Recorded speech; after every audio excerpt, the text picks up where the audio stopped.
back to Alpine Garage Sports, folks. My name is Chris. I am your host for this show, and we are talking today about Oregon and Colorado going up against each other in Eugene, Oregon this week on Saturday at 1:30 Mountain Time, because everything we do is in Mountain Time here in Colorado. And I'm going to give you a stat at the end of this video that you probably haven't heard anywhere else that could be the difference maker for us in this game. And I'm going to use that stat as the reason why we are going to win this game. I'm an old school Colorado Buff fan since about 1978, and so obviously there's a lot of bias in this. But when I did my original videos back in late January, early February when the schedule came out, my original prediction was that we were going to be undefeated going into USC. And the reason why I said that was because at the time, I didn't think Oregon was going to be as strong as it had been maybe even last year, and last year they were pretty good. Now, obviously, a lot happened in the offseason. We strengthened our team considerably, and Oregon didn't miss a beat either. And then now getting through 3 games, Oregon looks really strong. And although you can say that the opponents that they've played aren't near the caliber that we played, which I will agree with, their offense, like Oregon's offense typically is doing an extremely good job of putting a lot of points on the board. So I'm going to break this down into what does Oregon look like, what does Colorado look like, and then what are the keys to the game for Colorado, because again, I've stated Colorado's going to win this game. But it's going to hinge on a lot of really super key elements on the Colorado side in order for that to happen, and I'm going to detail those out. And then I'm going to give the stat, which is the reason why I think Colorado's going to win at the end. So first, let's look at the betting lines. So everybody already knows, probably, if you haven't already put your money down on this, Oregon is a 21-point favorite in this game. The under-over is 70 points. Colorado is plus like 638, 640 going into this game on the money line. So all of those stated very similar numbers to what they were for TCU, but going into TCU, you know, that first game is always a crapshoot. Nobody really knows how anybody's going to play until after the first few games.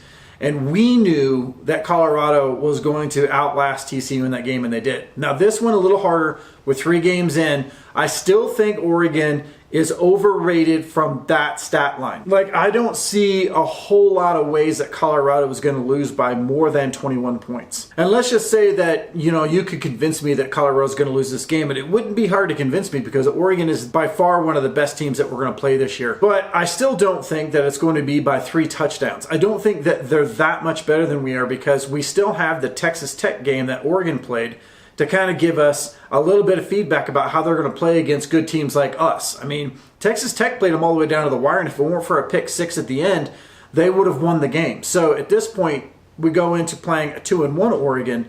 What does it look like then? Are they still favored? Maybe by a little bit, maybe by 3 points. The luck of the draw at the end of the game for the Texas Tech game gives them this 21-point advantage for some reason. Let's get into Oregon. So obviously, Oregon is ranked number 10 in the country. Their scoring offense is number 2 in the country, scoring an average of 58 per game. But again, that Portland State is in there. So if you take that out, it's a little bit more average. Their defense is number 36 in the country. They're only allowing 15.7 points per game. Now, we've obviously scored more than double that as an average. So you can tell their defense is very stingy. And we're going to actually make that average go up because we're going to score way more than 15 points in this game. So then you get to Bo Nix. Bo Nix is the key to their game. It's everything to their game, Bo Nix is. 5th-year senior, has more game playing time than any other quarterback in the NCAA right now. So you're pinning everything on Oregon's offense on Bo Nix. Without Bo Nix, I don't think Oregon is near as good as they have been, obviously. Now, he's got a 181 passer rating. The reason why I bring that up is because Shedor's at a 178. So they're actually very similar in their passing efficiency and things like that. Shedor's got a couple of touchdowns on him, but Bo Nix hasn't made a mistake yet. He has no interceptions this year, even though Shedor only has 1. And really, that one, I don't know. So when you're talking about the quarterback play between the two of them, they're very, very similar. Now, here's where you start to separate things out a little bit. Their running back room, if you haven't seen Oregon play this year, Oregon's running back room is pretty stellar. Now, obviously, it's not the number 1 running team in the country, but their runners, which they have 3 that specifically Colorado should really be looking at, which is Irving, but you also have James and Whittington that are also very good runners. And this running group averages over 7 yards per carry, guys. 7 yards per carry. So that means they could run the ball the entire game and produce touchdowns. They don't even have to throw the ball in most situations. That's a dangerous thing to have, especially against a defense that has been giving up a lot on the run. They've been averaging about 230 yards a game rushing, which is dangerous for us. It's super dangerous for us, guys. And I think probably the one thing I like about the running back room the most is their running backs are physical runners. If you watch them, all three of those guys are super physical runners. So they make a lot of yards after contact, which goes into one of my keys in the game at the very end of this video. And then you get to their wide receiver room. Their wide receiver room is going to be tough, guys. Their wide receiver is a pretty big crew, and they're super fast as well. Franklin, Bryant, Holden, and Johnson are all excellent receivers. And all of those receivers, every one of those receivers is averaging over 14 yards per catch.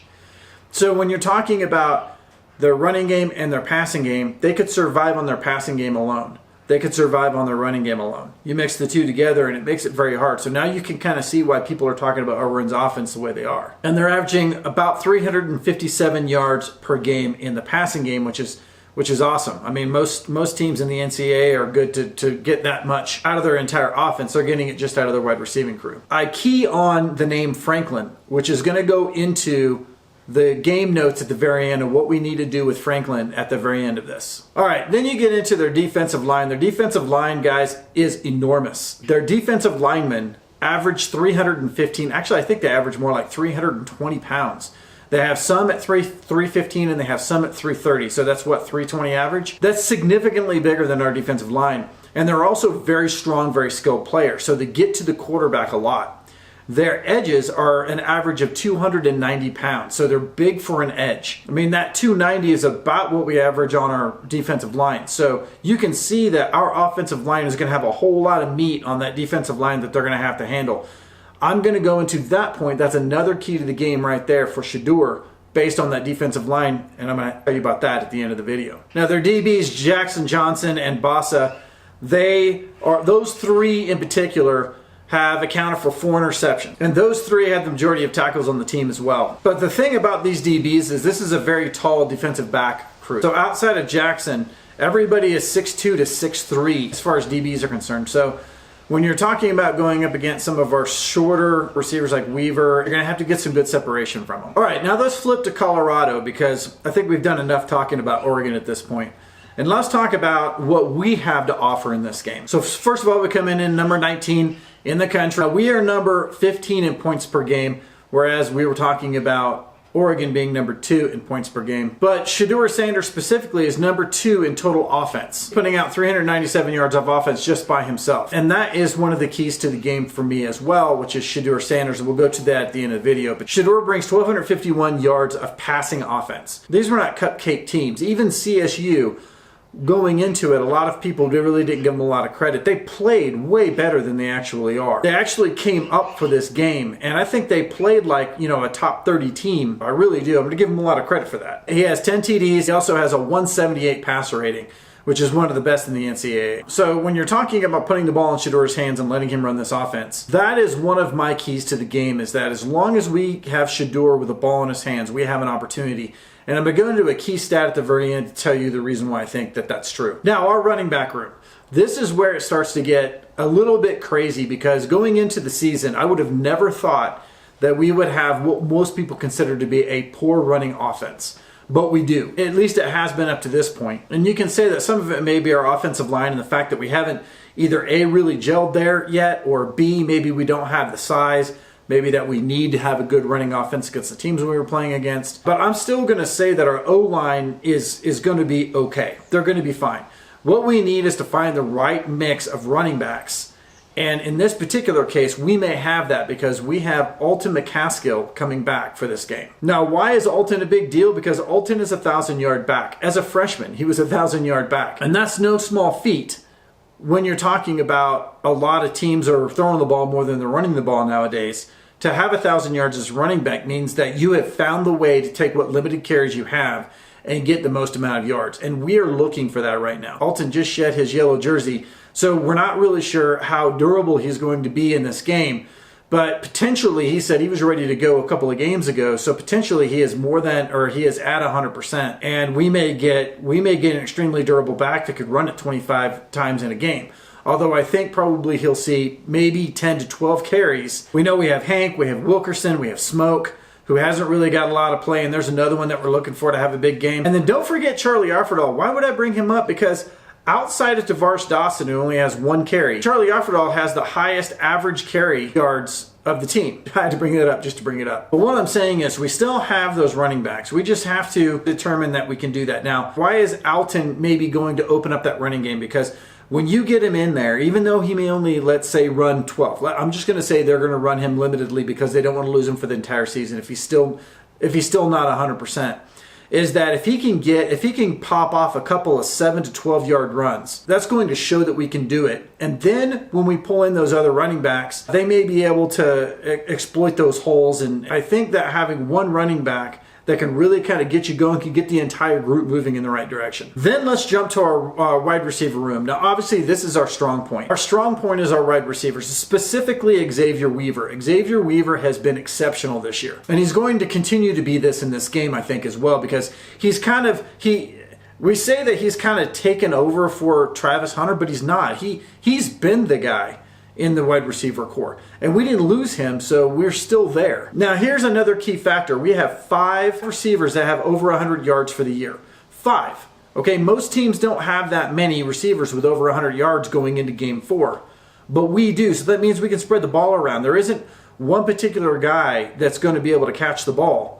We're not a one-trick pony. And let's not forget that Javon Antonio, I believe, is back for this game. We get our big threat at wide receiver coming in. At this point, we don't know. Maybe he blows this game wide open for us. I wouldn't doubt that one bit. Javon Antonio may actually open up our entire offense from a receiving standpoint. Take some of the heat off Xavier Weaver, which actually might gain him more yards. And then the thing that everybody's been talking about, and I talked about this a few weeks back when we were talking about we need a balanced offense. We can't just continue to throw to the same wide receivers all the time. When we start getting into the meat of our play against Oregon and USC and Utah and all of those games, because those teams will figure that out. We've got to get the tight end involved, which isn't something that's key to what Sean Lewis normally does, and we have to get our running game going because that balances us out and that gets our receivers open a little bit more for the longer throws. So Michael Harrison, last week we figured it out. We figured it out in the second half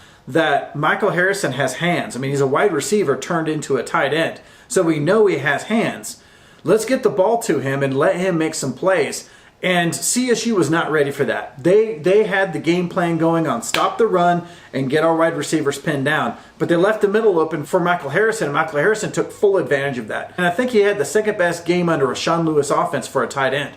So at this point, we have determined that the tight end is a position that is going to be key for us, and we should use it in this game as well. We have got to get that defense guessing at where it's going. And I think now, when you have a running game potentially on the bubble, you have our tight end game already shown that it can win games. And our wide receiver core, those 5 wide receivers over 100 yards, those 5 wide receivers are still here, guys. Those 5 are still here. That's taking Travis out of it. There's still 5 with over 100 yards. And that's without Javon Antonio. So to say that our wide receiver core is on par for this defense coming up with Oregon, I would say is an understatement. Now let's get to our defense. This is the thing that scares people the most, and it definitely scares me the most as well, because our defense, we haven't really figured it out yet either. Now, we have individual strong play at defense, but when you're talking about being able to slow down pure yardage on offense, we have not been able to do that yet. There is a key factor in this, which I'm going to put at the end of the video, talking about our actual game plan that we need to be putting together. It actually has something to do with the way that our defense has been playing. Our top tacklers, Ham, Mitchell, Sanders, and Woods, all of those guys have over 17 tackles, 17 to 20 tackles.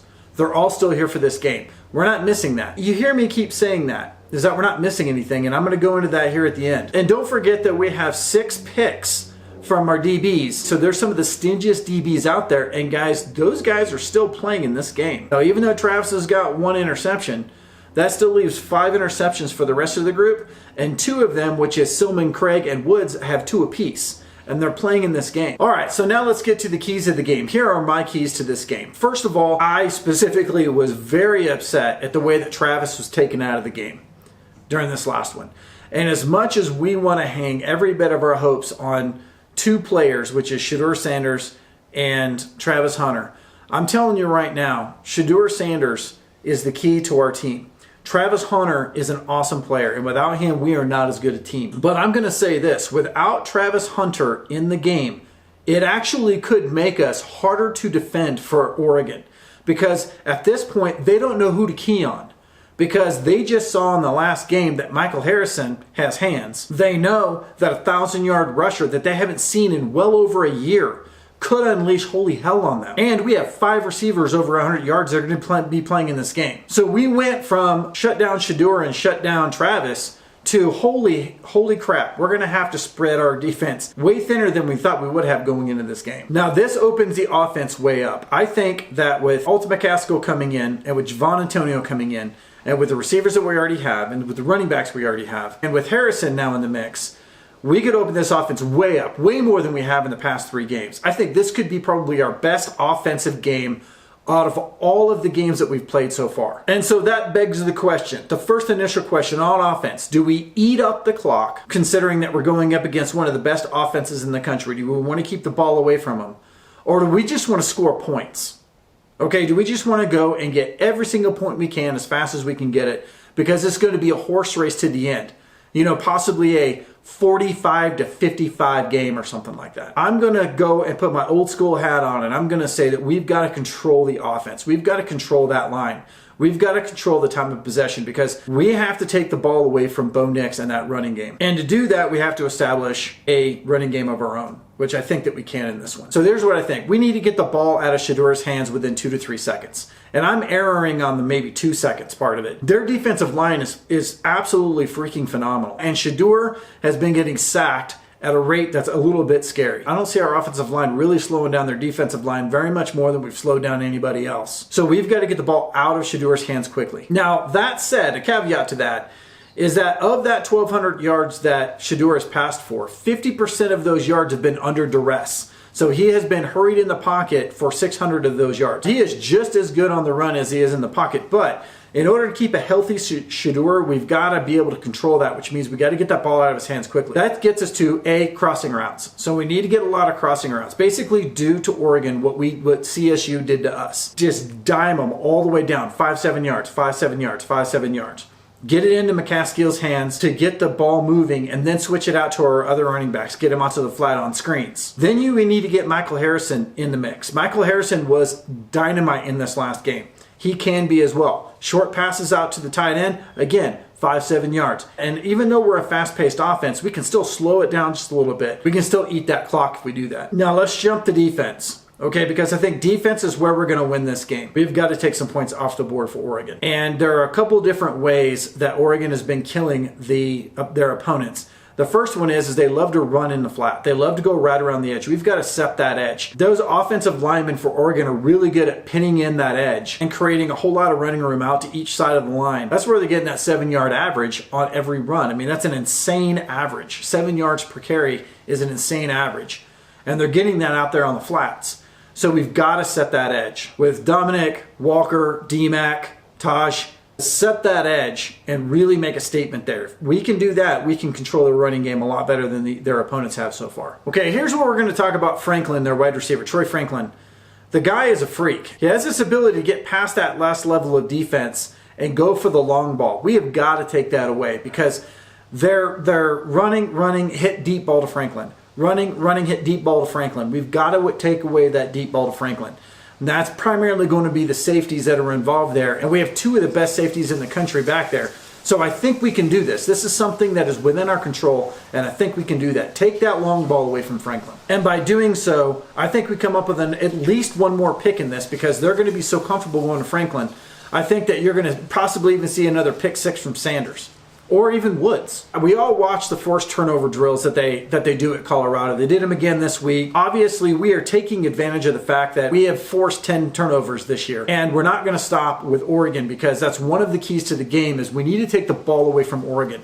This is one of the ways to do it. Now, I will warn us on something, okay? These guys are power runners, okay? The wide receivers are power runners. The running backs are power runners. If you do not wrap them up, they will not go down. You cannot hit them down.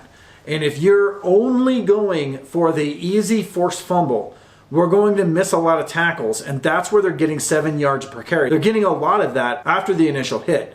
So we have got to make sure that we are wrapping up those guys to get them down. Another key to the game, they are 119th in penalties this year. So if we can play a clean game similar to the way we did at TCU, and we allow them to make the mistakes that they normally make, that's a lot of field position, guys. Don't ever underestimate a team that has a lot of penalties, because what that can do is that can set us up for good field position. It can take away and dissolve really good drives on their part too. We have to keep from making those mistakes on our own and allow them to do it. We got to play a really clean game. And here is my number one key to the game. The thing that I was been alluding to this entire video. A stat you may not hear anywhere else. We have scored 41 points in the fourth quarter. When you look at our quarter breakout, we've scored 21 in the first quarter, 23 in the second quarter, 24 in the third quarter, and 41 in the fourth quarter. What does that tell you?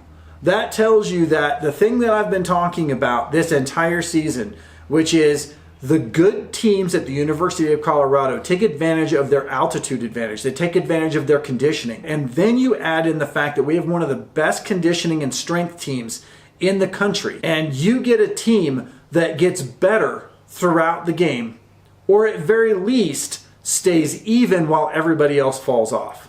Now, let's remember that when we go to Oregon, Oregon is at a very low altitude. So their stamina will be the same as anybody else's. When you go in, you're typically stronger at the beginning than you are at the end. But with us going down at sea level, increased red blood cells, increased oxygen intake into the system, we actually start to accelerate at that point. Now, that's not the only reason why we score a lot of points in the fourth quarter. A lot of it is our quarterback and the fact that Shedeur Sanders is a baller and he turns on the jets when he needs to turn on the jets. And our wide receiver core, their hands get stickier at the end of the game. I mean, whatever this is, the magic that happens in the fourth quarter, we double our points from the first quarter to the fourth quarter, meaning we score 21 in the first quarter and 41 in the last quarter. And that is the key to the game. And so you're saying, okay, so Chris, well, what about the opposing teams? The opposing teams have only scored 28 in the fourth quarter. That is a difference of 13 points. So almost 2 touchdowns difference in the first 3 games in the fourth quarter between what our defense gives up and what our offense actually creates. So if we can go into the fourth quarter, let's just say that we're going to be down in this game at some point.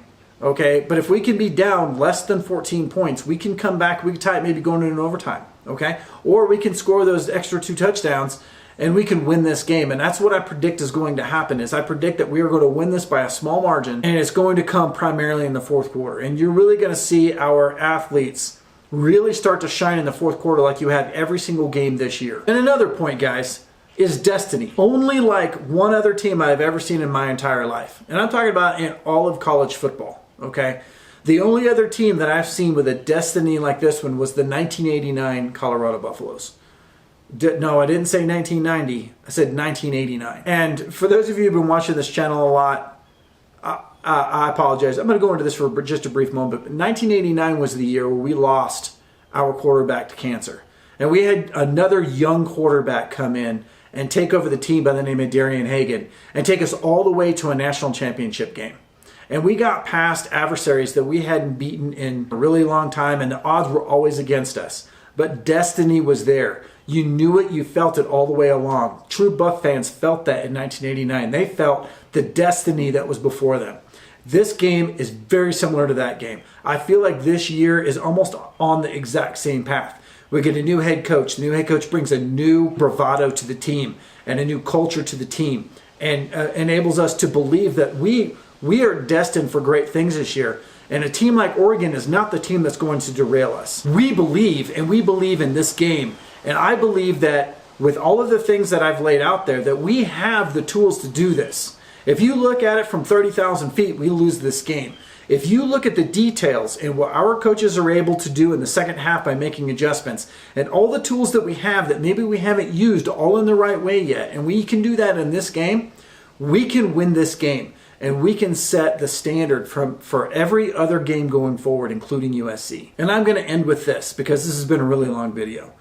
But our coach, Coach Prime, said, if your dream ain't bigger than you, then there's something wrong with your dream. And our dream for this game is that we are going to beat the Oregon Ducks at home. And we are going to go against every other pundit in college football that says that there is not a chance in the world that we're going to win this game. And we're going to go into USC 4-0, and we're going to be ranked in the top 15. That is a wrap from Alpine Garage Sports. I hope you found this informative. I hope you found it interesting. I hope you found it inspiring. If you did, please subscribe to my channel. Hit that like button. We have a lot of content coming out, and we will see you in the next video. And if you haven't already heard, we here.